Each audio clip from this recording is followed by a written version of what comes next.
Hello बच्चों, स्वागत है एक नए वीडियो में। इस वीडियो में बच्चों हम वेक्टर के क्वेश्चन सॉल्व कर रहे हैं। अभी पिछले वीडियो में भी हमने किया, इस वीडियो में भी करेंगे। कुछ क्वेश्चंस हैं जो आपसे नहीं बन रहे हैं, उस क्वेश्चन को मैं सॉल्व कर रहा हूं। तो पिछले वीडियो में हमने 5 तक क्वेश्चंस को सॉल्व कर दिया था बच्चों। इस बार मैं 7 से स्टार्ट कर रहा हूँ। ठीक है बच्चों, बाकी जो क्वेश्चन मैं छोड़ रहा हूँ वो ईजी आपके ऊपर, बहुत ईजी क्वेश्चन है। ठीक है, सिली क्वेश्चन है, जो आपसे फंसने लायक है वही क्वेश्चन मैं कर रहा हूँ। ठीक है बच्चों, तो आइए हम 7वें नंबर क्वेश्चन को मैं सॉल्व कर रहा हूँ। 10.4 के 7वें नंबर क्वेश्चन को मैं सॉल्व कर रहा हूं। देखिए बच्चों, मान लीजिए कि ए वेक्टर दिया हुआ है, कुछ ए वेक्टर, बी वेक्टर और सी वेक्टर, 3 वेक्टर्स दिए हुए हैं। तो आपको प्रूफ करना है। प्रूफ जो करना है मैं वो लिख देता हूं बच्चों, यहां पर प्रूफ करना है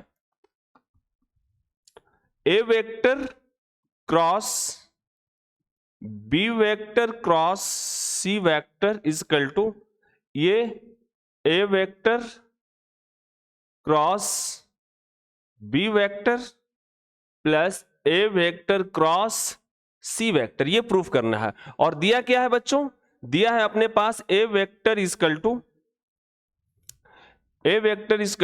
A1 I cap plus A2 J cap plus A3 K cap.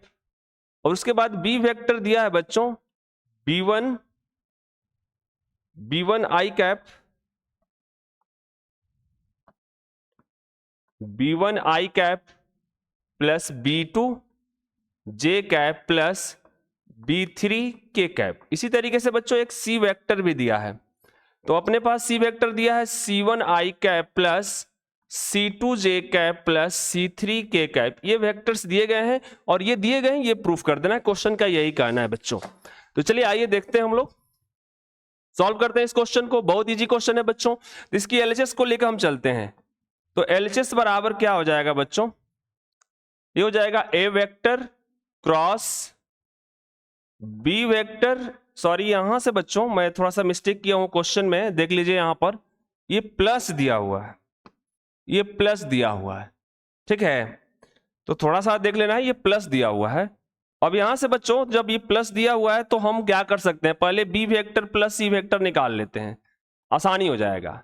तो बी और सी के साथ कंपोनेंट जोड़ दीजिए, तो ये हो जाएगा B1 plus C1 I cap plus बच्चों B2 plus C2 J cap, और ये हो जाएगा प्लस B3 प्लस C3, ये वाले इसके साथ, सभी अपने वाले, ये इसके साथ, ये इसके साथ और ये इसके साथ जोड़ देंगे बच्चों, ये हो जाएगा K कैप। अब लेके चलते हैं एलएचएस, बहुत इजीली सॉल्व हो जाएगा ये क्वेश्चन, बहुत जल्दी सॉल्व हो जाएगा। अब यहां से बच्चों ये एलएचएस है अपना, LHS equal to A vector cross में B vector plus C vector. अब देखो बच्चों, अब ए वेक्टर अपने पास अवेलेबल है और B vector plus C vector भी अवेलेबल है। तो इन दोनों के बीच क्या है, क्रॉस प्रोडक्ट। तो हम डिटर्मिनेंट ले लेंगे इजीली। तो डिटर्मिनेंट लेते हैं तो क्या हो जाएगा, आई कैप लिखते हैं बच्चों, जे कैप लिखते हैं और ये के कैप लिखते हैं। और ए वेक्टर के जो गुणांक है उसको लिख लेते हैं। तो बच्चों ये हो जाएगा A1, ये हो जाएगा A2, ये हो जाएगा A3। अब उसके बाद जो ये B vector plus C vector है तो इसके कोफिशिएंट्स क्या है, इसके गुणांक क्या क्या है। तो बच्चों ये हो जाएगा B1 प्लस C1 और ये हो जाएगा B2 प्लस C2 और ये तीसरा वाला हो जाएगा बच्चों B3 प्लस C3। ये डिटर्मिनेंट हो जाएगा। ठीक है बच्चों, बहुत जल्दी ये सॉल्व होने वाला है। अब मैं आपको एक डिटर्मिनेंट की गुणधर्म याद दिला रहा हूं। यहां से जब ऐसा होता है तो इसको हम ऐसे लिख सकते हैं, देखिए यहां से बराबर चल रहा है, मैं थोड़ा सा इधर से, ये बराबर चल रहा है, ये एलएचएस से हम चले हुए हैं। अब इस डिटर्मिनेंट को हम ऐसे लिख सकते हैं बच्चों, इसको अलग अलग लिख सकते हैं। थोड़ा सा ये यहां से पोजीशंस जो है, ये के कैप यहां ले लेते हैं बच्चों, के कैप, और ये क्या है अपने पास A3 है। अब ऐसे जब डिटर्मिनेंट्स रहते हैं बच्चों तो इसको हम अलग अलग लिख सकते हैं। कैसे लिखेंगे थोड़ा सा देख लीजिए। इसको ऐसे लिख सकते हैं बच्चों, आई कैप जे कैप प्लस के कैप। एक डिटर्मिनेंट का आपको गुणधर्म याद हो तो यहां से बच्चों A1 A2 A3, और यहां से लिख सकते हैं B1 B2 और ये B3। ऐसे लिख सकते हैं हम, अलग अलग डिटर्मिनेंट्स को ब्रेक कर सकते हैं जब प्लस रहता है। तो प्लस में बच्चों ये हो जाएगा अपना आई कैप, जे कैप, और ये हो जाएगा के कैप, और यहां से लिख सकते हैं A1 A2 A3, और देखो इसकी दूसरा कोफिशिएंट ये हो जाएगा C1 C2 और ये C3। ऐसे लिख सकते हैं डिटर्मिनेंट का गुणधर्म। और ध्यान से देखो तो इस कहानी को हम लिख सकते हैं, ये ए वेक्टर का गुणांक है और ये बी वेक्टर, तो इसको लिख सकते हैं ए वेक्टर क्रॉस बी वेक्टर।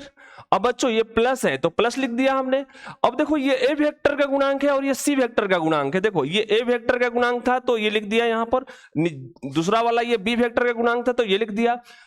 इसी तरीके से बच्चों यहां पर देखो ये ए वेक्टर का गुणांक है तो ये हो जाएगा ए वेक्टर, और नीचे वाला जो है सी वेक्टर का गुणांक है तो ये हो जाएगा सी वेक्टर। क्या मुझे यही प्रूफ करना था? यस, यही प्रूफ करना था बच्चों, तो ये हो जाएगा अपना RHS प्रूव्ड।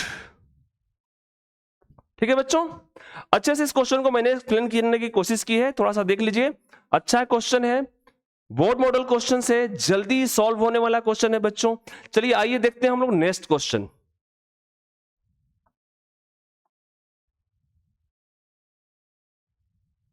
छाप लीजिए, स्क्रीनशॉट ले लीजिए पहले।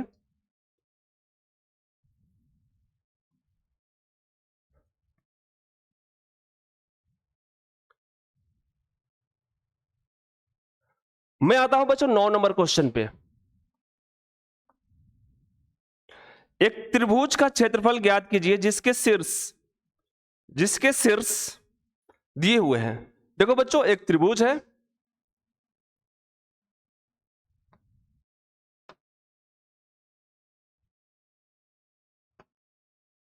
एक मैं त्रिभुज ले लेता हूं, इसके शीर्ष दिए हुए हैं, ए दिया हुआ है, बी दिया हुआ है और ये सी दिया हुआ है।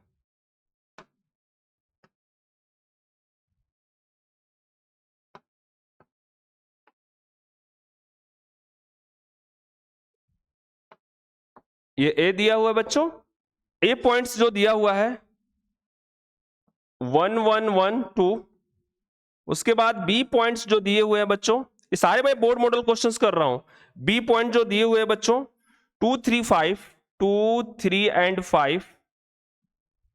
उसके बाद सी वेक्टर के जो पॉइंट, सी पॉइंट जो दिए गए हैं बच्चों, ये दिया गया है 1 5 5। ठीक है बच्चों, अब यहां से इस त्रिभुज का आपको क्षेत्रफल निकालना है वेक्टर मेथड से। एकदम आसान है बच्चों, सॉल्व करने एकदम आसान है, आपको मैंने बताया हुआ है थ्योरी में इसको। ठीक है ना, तो बच्चों यहां से इसका जो क्षेत्रफल होता है वो होता है area of triangle ABC equal to, direct formula होता है बच्चों अपने पास 1/2, मैंने बताया हुआ है AB vector cross AC vector, ये इसका वैल्यू होता है 1/2। मैंने थ्योरी पढ़ाई हुई है इसको बच्चों, डायरेक्ट मैं यूज कर रहा हूं। अब आपको चाहिए AB वेक्टर पहले, तो AB वेक्टर निकालो फटाफट। AB वेक्टर अपना क्या हो जाएगा, B माइनस ए, AB को लिखने हैं तो AB वेक्टर अगर निकालना होगा तो B माइनस ए, और AC वेक्टर निकालना होगा तो बच्चों C माइनस ए करना है फटाफट। तो AB वेक्टर ये 2 में से 1 गया, I कैप हो गया बच्चों, ये 3 में से 1 गया, प्लस 2J कैप हो गया बच्चों, और ये 5 में से 2 गया, ये हो जाएगा 3K कैप बच्चों इजीली। उसी तरीके से हम AC वेक्टर निकालते हैं ऐसे, तो AC वेक्टर क्या हो जाएगा बच्चों, AC वेक्टर अपने पास हो जाएंगे, AC मतलब कि C में से 1 घटाना, तो ये हो जाएगा 0I कैप बच्चों, इसमें से 5 में से 1 घटाएंगे तो ये हो जाएगा 4J कैप बच्चों, 4J कैप, और ये 5 में से 2 घटाएंगे तो ये हो जाएगा अपने पास 3K कैप बच्चों। अब इसी तरीके से दोनों वेक्टर अपने पास अवेलेबल हो गया, तो इसका हम एरिया निकाल सकते हैं फटाफट। पहले तो हम क्रॉस प्रोडक्ट निकालते हैं बच्चों, इसलिए AB vector cross AC vector, फटाफट हम डिटर्मिनेंट मेथड लगाते हैं यहां से, तो क्या हो जाएगा, ये I कैप, ये हो जाएगा J कैप, ये हो जाएगा K कैप। फटाक दे यहां से बच्चों हो जाएगा 1 2 3 1 2 3, और यहां से बच्चों अपने पास हो जाएगा 0 4 3 0 4 3। अब कितना जल्दी ये क्रॉस प्रोडक्ट निकालते हैं उतना जल्दी ये आपका क्वेश्चन सॉल्व होता है।